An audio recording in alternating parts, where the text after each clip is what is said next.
তখন মন খুলে প্রাণ খুলে তখন জিকির করি আল্লাহু আল্লাহ আল্লাহু আল্লাহ আল্লাহু আল্লাহ আল্লাহু আল্লাহ আল্লাহু আল্লাহ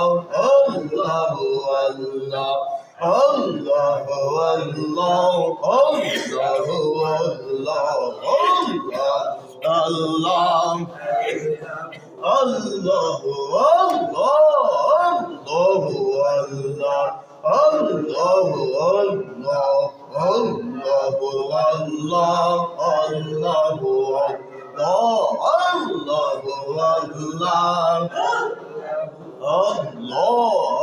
Allah, Allahu Allah, Allahu Allah, Allahu Allah, Allahu Allah, La ilaha illallah Muhammadur Rasulullah sallallahu alaihi wasallam সম্মানিত মুসলিম ইকরাম আজকের এই পবিত্র জুম্মাবার দিন গরিবের হজের দিন আল্লাহ পাক আমাকে এবং আপনাদেরকে আমাকে কোরআন হাদিস থেকে কিছু কথা বলার আর আপনাদেরকে আমলের নিয়তে শ্রবণ করার যে আল্লাহ পাক সুবর্ণ সুযোগ প্রদান করেছেন এইজন্য মহান রব্বুল আলামিনের দরবারে প্রাণ খুলে উজাড় কণ্ঠে সমবেত বলি আলহামদুলিল্লাহ। আমি আজকে আপনাদের সম্মুখে জিকিরের ফজিলত সম্পর্কে আলোচনা করব ইনশাআল্লাহ। জিকির করলে আমাদের ফায়দা কি, আমাদের লাভ কি, উপকারিতা কি জানার দরকার আছে না নাই? এগুলি স্বয়ং আল্লাহ পাক পবিত্র কোরআনুল কারীমের মধ্যে বলে দিয়েছেন। আমি সাধারণত 10টি ফজিলতের কথা আপনাদের সম্মুখে প্রেজেন্টেশন করব, উপস্থাপনা করব। 10টা ফজিলতের মধ্যে প্রথম নম্বর হচ্ছে ফজিলত যে জিকিরের মাধ্যমে অন্তর পরিষ্কার হয়। জিকিরের মধ্যে কি হয়? অন্তর পরিষ্কার হয়। 1 নম্বরে অন্তর পরিষ্কার হয়। 2 নম্বর হচ্ছে আল্লাহর স্মরণ করা হয়। 3 নম্বর হচ্ছে তার অন্তর, তার কলব জীবিত থাকে। তার কলব কি থাকে? জীবিত। 3 নম্বর। আর 4 নম্বর হচ্ছে হাসরের মাঠে আল্লাহ তাআলা আরশে নিচে জায়গায় দিবেন। 4 আর 5 নম্বর হচ্ছে অন্তরে প্রশান্তি আসে। 5 নম্বরে অন্তরে কি আসে? প্রশান্তি আছে। 6 নম্বরে হচ্ছে তার দেহ আল্লাহ তাআলা হয়ে যায়। বলেন সুবহানাল্লাহ। তার দেহটা কি হয়ে যায়? জিকিরকারীর দেহটা আল্লাহ তাআলার দেহ মতন হয়ে যায়। বলেন সুবহানাল্লাহ। 6 আর 7 নম্বরে গুনাহ মাফ হয়। 8 নম্বরে বেহেশত জান্নাত পাওয়া যায়। আর 9 নম্বরে হচ্ছে বিপদ দূর হয়। জিকিরের মাধ্যমে কি হয়? বিপদ দূর হয়। 10 নম্বরে হচ্ছে আফসোস করবে যারা জিকির পড়ে নাই। কথা বুঝতে পেরেছেন? তাহলে এগুলি বলার দরকার আছে না? কথা বলেন না কেন? তাহলে 1 নম্বর হচ্ছে জিকির দ্বারা যে অন্তর পরিষ্কার হয়। অন্তর পরিষ্কার কি দিয়ে পরিষ্কার করব? আমাদের কলব, যে আমাদের পাপ করতে করতে, গুনাহ করতে করতে যে আমাদের কলবটাকে আংরা করে ফেলেছি, অথচ আমরা দেখি না। কথা বুঝতে পেরেছেন? প্রকৃত মুমিনরা তারা দেখে কলবটা যে গুনাহ আছে না নাই। প্রকৃত মুমিনরা অনুভব করে। যদি আপনি পাপ কাজ করতে গিয়ে আপনার বাধা না আসে, যে পাপ কাজ করলো আপনার এটা গুনাহ মনে হয় না। আপনি পাপ কাজ করতেছেন, কি হয় না? গুনাহ হয় না, গুনাহ মনে হয় না। ঠিক করতেছি, একটা মানুষ বিনা কারণে মারতেছি, এটা যে আমার মারলে যে আমার কি শাস্তি হবে এটা আমার চিন্তা আসে না। চুরি করলে যে গুনাহ হয় এই চিন্তাটা আমার অন্তরে আসে না। সুদ খেলে যে আমাকে জাহান্নামে শাস্তি দেব এই অন্তরে কি করে না, এই কথাটা আসে না। ঘুষ খাইলো কি অন্তরে আসে। অর্থাৎ পাপ কাজ করলে তার অন্তরে কি করে না, উদ্বোস করে না। তখন মনে করে নিতে হবে আপনার কলব গুনাহ দ্বারা পরিপূর্ণ। কথা বুঝতে পেরেছেন? তাহলে এখন এই গুনাহগুলি, হুজুর আমার তো এগুলো হয়, যে গুনাহ করলে আমার যে পাপ মনে হয় না, করতেছি গুনাহ করে আমি মজা পাই। তাহলে বুঝে নিতে হবে আমার দিলের মধ্যে, আমার কলবের মধ্যে গুনাহ আছে। আমি যদি এই অবস্থা মারা যায় আমার মনে জাহান্নাম। কথা বুঝতে পেরেছেন? তাহলে এটা অনুভব করা দরকার আছে না নাই? তাহলে আমরা বুঝতে পারলাম, আমরা আগে রোগটাকে ধরে নিলাম, এই থাকলে এই রোগ, ঠিক কিনা? এখন আমরা ওষুধ দেব। কথা বুঝতে পারেন নাই? যদি কারো রোগ হয় আমরা ডাক্তারের কাছে যাই না? যাই, আমরা স্লিপ কাটার পরে ডাক্তারের কাছে বলি, ডাক্তার সাহেব এই সমস্যা ডাক্তার সাহেব বলতে পার না তোমার এই সমস্যা, তুমি ডাইরেক্ট ওষুধ কিনালাম। পরীক্ষা দেয়, কি দেয়? কথা বলে না কেন? কেন আরো দূর ধরার লাগে রোগটা, যে আসলে তার রোগটা কোন পর্যায়ে আছে। কথা বলেন নাই? এখন রোগ হইলে আমরা বিভিন্ন ওষুধ খাই, বিভিন্ন আইটেমের ওষুধ। আল্লাহ তাআলা এই ওষুধের মাধ্যমে মুক্তি লাভ করে কি করে না? অনেকটা করে, অনেকটা করে না, এটাই স্বাভাবিক। এখন আমাদের যে কলব, যে আমাদের গুনাহ দ্বারা পরিপূর্ণ, এখন আমরা কি দিয়ে এটারে পরিষ্কার করব? সাধারণত আমরা জানি কাপড় যদি ময়লা হয়ে যায়, ওই কাপড় আমরা কি দিয়ে পরিষ্কার করি বলেন তো? সাবান দিয়া, উইল ওয়াটার দিয়া, ঠিক কিনা? কাপড় যদি ময়লা হয়ে যায় সাবান দেই, সাবান দিলে, উইল ওয়াটার দিলে কাপড়ের ময়লা দূর হয়, ঠিক কিনা? যদি শরীরের মধ্যে আলকাতা লেগে যায়, তখন আলকাতা কি সাবান দিলে হবে? কথা কেন কেন? যেটা যেটা মেডিসিন, ঠিক কিনা? কথা বুঝে নিয়ে আগে আমি উদাহরণ দিচ্ছি, তারপরে যাচ্ছি। যেটা যেটা মেডিসিন, ঠিক কিনা? আতর লেগেছে গায়ের মধ্যে, সেখানে আমরা কেরাসিন দিতে হবে, ঠিক কিনা? আর কাপড়ের মধ্যে ময়লা, সেখানে আপনি যদি কেরোসিন দেন, কাম হইব? কথা বলেন না কেন? ইয়ো মাথার না কেন? আপনার পোশাকের মধ্যে ময়লা, এই পোশাক যদি আপনার অপবিত্র থাকে, আপনি সাবান দিতে হবে। আর পোশাক যদি আপনার ময়লা থাকে, উইল পাউডার দিয়ে আপনি পরিষ্কার করতে হবে। করলে আপনার ময়লা দূর হবে। যেই জিনিসটা যেই জায়গা দরকার, আলকাতা লেগেছে শরীরের মধ্যে, সেখানে সাবান দিলে যাবে না, আরো ছিটকি বিটকায়া ময়লা ভরে যাবে চতুর্দিকে, ঠিক কিনা? সেখানে আপনাকে কেরাসিন দিতে হবে। ঠিক তেমনি তোমার আমার অন্তর পরিষ্কার, আমার অন্তর পরিষ্কার করতে গেলে আমরা কি দিতে হবে? আমরা জিকির করতে হবে। সেখানে এক ঘটনা কথা মনে পড়ে গেল।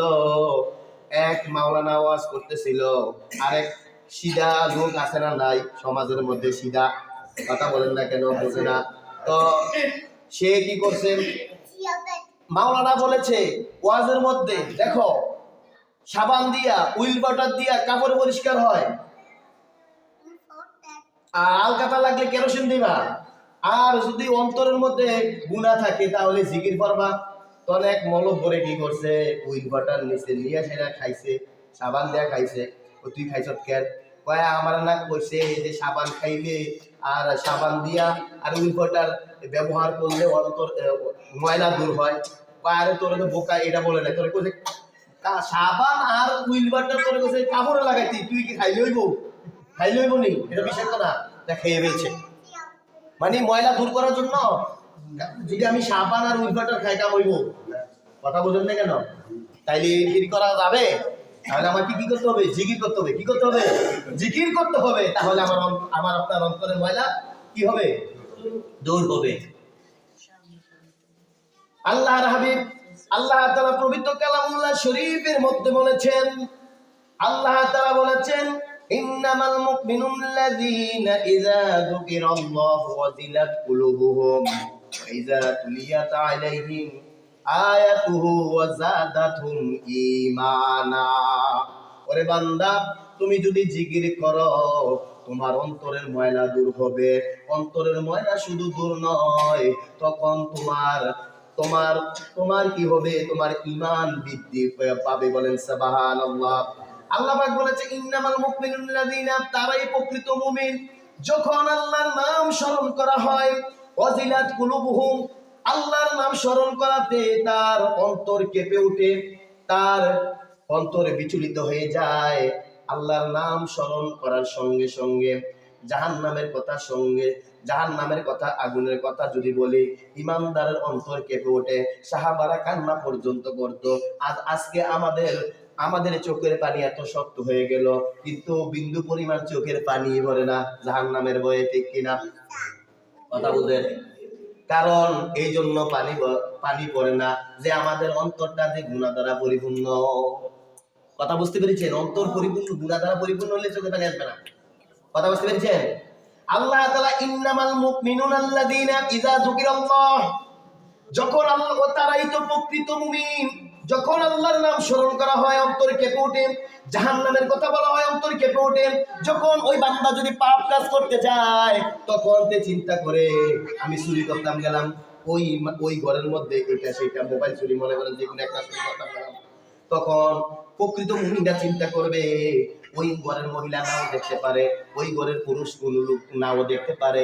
আরে আমি কোনো লোক না দেখলো কিন্তু আল্লাহ তাআলা তো দেখে, ঠিক কিনা? আমি চুরি করবো কেন?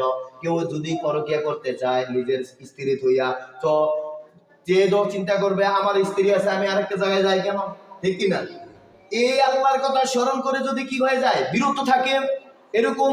ঠিক যারা সুদ খায় তারা চিন্তা করবেন আমি তো সুদ খাইলে আমার কি কবর আযাব হবে, এই কথা চিন্তা করে যদি সে সুদটা ছেড়ে দেয় আল্লাহর ভয়ে। এটাই বলছে আল্লাহর ভয়ে সব গুনাহগুলা ছেড়ে দিতে পারলেই আল্লাহ তাআলা বলছে গুনাহ তার কলব থেকে গুনাহ ঝরে যাবে। বলেন সুবহানাল্লাহ।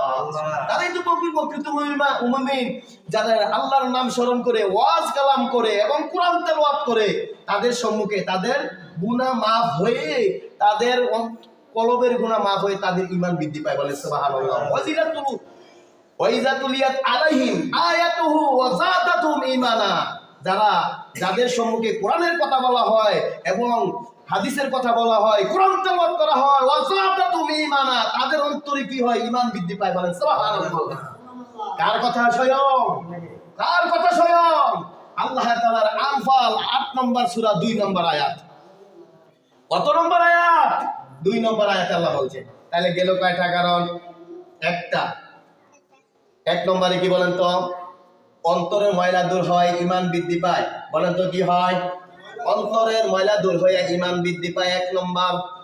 ২ নম্বরে হলো আল্লাহর স্মরণ করা হয়, আল্লাহ তাআলার স্মরণ ২ নম্বরে। এবার তোমরা শুন, সূরা বাকারার ১৫২ নম্বর আয়াতে আল্লাহ বলছেন ফাযকুরুনি আযকুরুকুম ওয়াশকুরুনি ওয়ালা তাকফুরুন। ফাযকুরুনি, আল্লাহ পাক বলেছেন বান্দা তোমরা আমাকে স্মরণ করো, আমাকে যদি তোমরা স্মরণ করো আমি তোমাদেরকে স্মরণ করব। পরে হাদিসের মধ্যে এসেছে কোনো বান্দায় যদি আল্লাহকে যেমন ধারণা করে আল্লাহ ওই বান্দার প্রতি তেমন ধারণা করে। কোনো বান্দা যদি আল্লাহর নাম গোপনে গোপনে স্মরণ করে আল্লাহ তাআলা তার নাম প্রকাশ্যে প্রকাশ্যে স্মরণ করে। কোনো বান্দা যদি আর কোন মজলিসে আল্লাহর নাম জিকির করে আল্লাহ তাআলা বলতেছে আমি এমন জায়গায় তার সম্মান বৃদ্ধি করে দেব সে নিজেও কল্পনা করতে পারবে না। তাহলে আল্লাহ তাআলা বলেছেন ফাযকুরুনি আযকুরুকুম, তোমরা আমাকে স্মরণ করো আমি তোমাদেরকে স্মরণ করব। ফাযকুরুনি আযকুরুকুম ওয়াশকুরুলি ওয়ালা তাকফুরুন, অর্থ হলো তোমরা কৃতজ্ঞ হও, আমার নিয়ামত পাইয়া কৃতজ্ঞ হও, অকৃতজ্ঞ হইও না। উদউনি আস্তাজিব লাকুম, সূরা আল মুমিনিন ২৩ নম্বর সূরার মধ্যে আল্লাহ তাআলা এই আয়াতটা বলেছেন উদউনি আস্তাজিব লাকুম, তোমরা আমাকে ডাকার মতন ডাকো আমি তোমাদের ডাকে সাড়া দিব। আমরা তো আল্লাহকে ডাকার মতন ডাকতে পারি না, এই জন্য সাড়া দেয় না। আল্লাহ তাআলা বলেছেন বান্দা তোমরা আমাকে ডাকার মতন ডাকো আমি আল্লাহ তোমাদেরকে এই ডাকে সাড়া দেব। একলাসের সাথে ডাকতে হবে, একলাসের সাথে যদি ডাকি আল্লাহ আমাদেরকে স্মরণ করবে। আমরা যদি আল্লাহকে স্মরণ করি যেমনি ভাবে আল্লাহকে আমরা ধারণা করি আল্লাহ আমাদের প্রতি তেমনি ভাবে ধারণা করে। গেল কয়টা কারণ? ২টা কারণ। ১ নম্বরে অন্তরের ময়লা দূর হয়ে ঈমান বৃদ্ধি পায়। ২ নম্বর হলো আল্লাহর স্মরণ, ঠিক কিনা? ৩ নম্বরে আসুন অন্তরের ময়লা দূর হয়ে ৩ নম্বরে হচ্ছে তার কলব জীবিত থাকে। আল্লাহর হাবিব বলেছেন ওই মৃত কলব আর জীবিত কলবের মধ্যে পার্থক্য কি? যারা জিকির করে বেশি বেশি করে তাদের কলব জীবিত থাকে, আর যারা জিকির করে না তাদের কলব মরে যায়, তাদের কলব কি যায়? বলে তো আল্লাহ তাআলা পবিত্র কালামুল্লাহ শরীফের মধ্যে এই আয়াতটা তুলে ধরেছেন। মনে আল্লাহ ৬৩ নম্বর সূরা ৯ নং আয়াতে আল্লাহ বলেছেন ইয়া আইয়ুহাল্লাযীনা আমানু লা তুলহিকুম আমওয়ালুকুম ওয়ালা আওলাদুকুম আন যিকরিল্লাহি ওয়া মান ইয়াফআল যালিকা ফাউলাইকা হুমুল খাসিরুন। আল্লাহ তাআলা বলেছেন, বান্দা তোমরা এই দুনিয়ার মধ্যে সম্পদ পাইয়া, সন্তান পাইয়া আল্লাহর জিকির থেকে তোমরা গাফেল হইয়া যাইও না। আল্লাহ তাআলার জিকির থেকে যদি তোমরা গাফেল হইয়া যাও, দুনিয়ার মহাব্বতে পড়ে যদি তোমরা গাফেল হইয়া যাও, সন্তান পাইয়া যদি গাফেল হয়ে যাও, ধন সম্পদ পাইয়া যদি গাফেল হইয়া যাও, আল্লাহকে ভুলে যাও, আমার আল্লাহ পাক বলেছেন তোমাদের হৃদয়টা, তোমাদের কলবটা হলো মৃতর মতো। তোমরা এই কলব দিয়া, মৃত কলব দিয়া জান্নাত পাইবা না। আর তোমাদের উলাইকা হুমুল খাসিরুন, আর আখিরাতে তোমাদের জন্য হবে জাহান্নাম। কথা বুঝতে পেরেছেন? তাহলে জিকির করার দরকার আছে না নাই? কথা বলেন নাকি? তাহলে 1 নম্বর কি গেল বলেন তো? অন্তরের মালা দূর হয়ে ঈমান বৃদ্ধি পায়। 1 2 নম্বরে আল্লাহর স্মরণ। 3 নম্বরে কি? 3 নম্বর হলো জীবিত। যারা জিকির করে তাদের অন্তর কি থাকে? জীবিত থাকে। তারা অন্তর মরে না, ঠিক কিনা? যারা পড়ে না তাদের অন্তর মরে যায়। 3 আর 4 নম্বর হলো হাসরের মাঠে তাদেরকে আশ্রয় দিবে আল্লাহ তাআলা। কি দিবেন? আশ্রয় দিবেন। কি দিবেন? আশ্রয় দিবেন হাসরের মাঠে। যখন সূর্যটা আধা উপরে চলে আসবে, এমন সময় আল্লাহ তাআলার দিকে তাকাইয়া থাকবেন, ফেরেশতাদেরকে ডাকে বলবে, ওই বান্দা কেন কুকুরের মতন জিহ্বাটা বের করে তাকিয়ে আছে, কেন আসফুস করতেছে, ইয়া নাফসি ইয়া নাফসি বলতেছে? ও ফেরেশতা যাও যাও, কি করতেছে? তার গুনাহ। ওই আল্লাহ তাআলা ফেরেশতা পাঠাবে, দেখো তার কোনো আমল আছে কিনা, সে দুনিয়া থাকতে জিকির করতো কিনা। তখন ওই ফেরেশতা বলবে, আল্লাহ সেই গোপনে গোপনে তোমাকে নিয়ে কাঁদতো, জিকির করতো। যখন মানুষ নিস্তব্ধভাবে ঘুমিয়ে থাকতো সারা রাতের মধ্যে, সে ঘুম থেকে উঠে সে এক কোণার মধ্যে আল্লাহ তোমার জাহান্নামের ভয়, হাসরের ভয়, চোখের পানি ছেড়ে দিত। আল্লাহ তাআলা বলবেন, আমল নামাটা বার কর, গিয়ে দেখবি ঠিক হই। তখন আল্লাহ তাআলা বলবে, ফেরেশতা আসুন, তাকে আমার আরশের নিচে নিয়ে চলে আসবেন। সুবহানাল্লাহ। তাহলে জিকির করার দরকার আছে না নাই? কথা বলেন না কেন? 4 নম্বরে হইলো আল্লাহ তাআলা আরশের নিচে জায়গা দিবে 4। আর 5 নম্বর হলো তার প্রশান্তি লাভ হয়। জিকির করলে কি হয় বলেন তো? কথা বলেন না কেন? জিকির করলে প্রশান্তি লাভ হয়। জিকিরে প্রশান্তি হয়। আল্লাহ তাআলা বলেছেন, বান্দা শুনো, আর রোদের মধ্যে 28 নম্বর আয়াতে বলেছেন, আল্লাযীনা আমানু ওয়া তাতমাইন্নুল কুলুবুহুম বিযিকরিল্লাহি আলা বিযিকরিল্লাহি তাতমাইন্নুল কুলুব। ও বান্দা, যারা ঈমান আনার পরে যাদের অন্তর প্রশান্তি হয় জিকিরের মধ্যে, মনে রেখো কিসের মধ্যে তোমাদের অন্তর প্রশান্তি হয়েছে জানুনি? আলা বিযিকরিল্লাহি তাতমাইন্নুল কুলুব। ওই জিকিরের মধ্যে তোমাদের অন্তর প্রশান্তি হয়। শুধু অন্তর প্রশান্তি হয় না, তোমাদের দুশ্চিন্তাও দূর হয়, তোমাদের জীবন থেকে, তোমাদের শরীর থেকে শয়তান দূর হয়ে যায়। বলেন সুবহানাল্লাহ। সাপোজ আপনি পারিবারিক নিয়ে চিন্তিত আছেন, আপনি বিভিন্ন সমস্যা নিয়ে চিন্তিত আছেন, আপনি যখন জিকিরের মধ্যে চলে যাবেন, আল্লাহ জিকির করবেন, আল্লাহর নাম ডাকবেন, রাসূলের নাম ডাকবেন এবং নফল নামাজ ইবাদত করবেন, মসজিদে চলে এসে নামাজ পড়বেন, তখন দেখবেন আপনার ঘরের চিন্তা দূর হয়ে গেছে। বলেন সুবহানাল্লাহ। আপনি এক মজলিসের মধ্যে যাইবেন, যেখানে আলেম ওলামারা জিকির করে অনেকজন মিলে, সেখানে গিয়ে আপনি মাহফিলের মধ্যে বসবেন। ঘরের মধ্যে আপনি টেনশন আছেন, মাহফিলে গিয়ে বসবেন, আল্লাহর কসম আপনি দিয়া দেখবেন আপনার ওই ঘরের চিন্তা আর আসে না অন্তরের মধ্যে, ঠিক কিনা? আপনি যতই সমস্যা থাকুক না কেন ঘরের মধ্যে, চিন্তা করলে আপনার রোগ হবে, কিন্তু চিন্তা করলে আপনাকে কেউ আপনার ঘরটাকে সমাধান দিবে না, 1 টাকাও আপনাকে দিবে না, ঠিক কিনা? আপনি টাকার জন্য চিন্তা করতেছেন, চিন্তা করতে পারবেন? কেউ টাকা দিয়ে কি সমাধান করবে নাকি? আপনি আল্লাহর কাছে যাবেন, আল্লাহ একটা ব্যবস্থা করো, তুমি উত্তম ফয়সালাকারী আল্লাহ তাআলা উত্তম ফয়সালাকারী কি, ঠিক কিনা? হাসবুনাল্লাহু ওয়া নি'মাল ওয়াকিল ওয়া নি'মাল মাওলা ওয়া নি'মান নাসির। বেশি বেশি করে পারবেন? হাসবুনাল্লাহ, আল্লাহ আমার জন্য, আল্লাহই যথেষ্ট, কেউ আমার শান্তি দিতে পারবে না আল্লাহ ছাড়া। ওয়া নি'মাল ওয়াকিল, আর আল্লাহ তুমি আমাকে এমন কার্য নির্ধারণ করে দাও, এমন কর্ম নির্ধারণ করে দাও যে কর্মের মধ্যে দিয়া আমি আমার ঋণ পরিশোধ করতে পারি। বলেন সুবহানাল্লাহ। ওয়া নি'মাল ওয়াকিল ওয়া নি'মাল মাওলা, আল্লাহ আপনি তো বড় অভিভাবক, আপনি অভিভাবক ছাড়া আর কেউ অভিভাবক নাই, আপনি দেওয়া ছাড়া আর কেউ দিতে পারবে না। ওয়া নি'মান নাসির, আপনি সাহায্য ছাড়া আমি শান্তি পাবো না, আপনার সাহায্য ছাড়া আমি ধনী হতে করতে পারবো না, আপনার নিয়ামত না পাইলে আমি বাঁচতে পারবো না, কোনো মানুষ আমাকে দিয়ে আমাকে ধনী বানাতে পারবে না। আল্লাহ আপনি যদি না দেন, দুনিয়ার মানুষ একবার দিলে আরেকবার দেয় না। আপনার ঘর যদি আপনি কোনো বান্দার ঘরে ভিক্ষা করার জন্য যান, রাত্রের মধ্যে বাড়ি থাকে কি থাকে না? আর আল্লাহর দরজা কি ঘর বাড়ি থাকে নাকি?